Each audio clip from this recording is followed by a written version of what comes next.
Essentially, having numbed up the hands, having anaesthetized them with some local anesthetic cream, we start the injection process. So now we're using Restylane Skinboosters for treating the hands.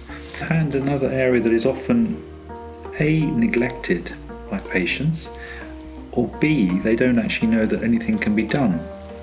And they age just like your face ages.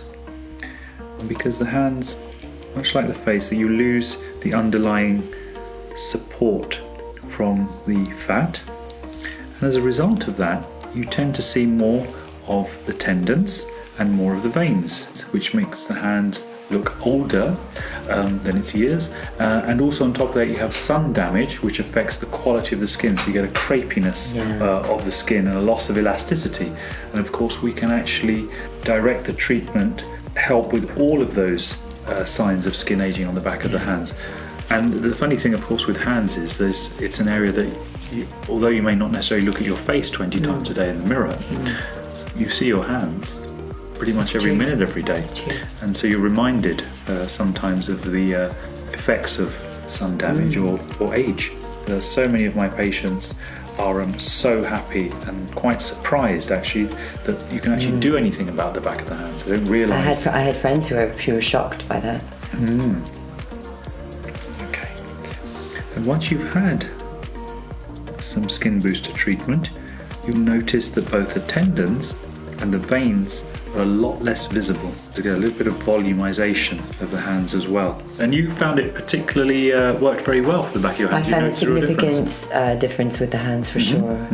What did you notice? Just like you said, I have very skinny, scrawny little hands, and you can see the veins and tendons and everything. So that's exactly right, that's what happens, okay? I always warn patients that you may get a little bit of bruising. So they look like little injection point marks. It looks like as if you've got measles or something. But 20-30 minutes after the treatment, a lot of that will settle down.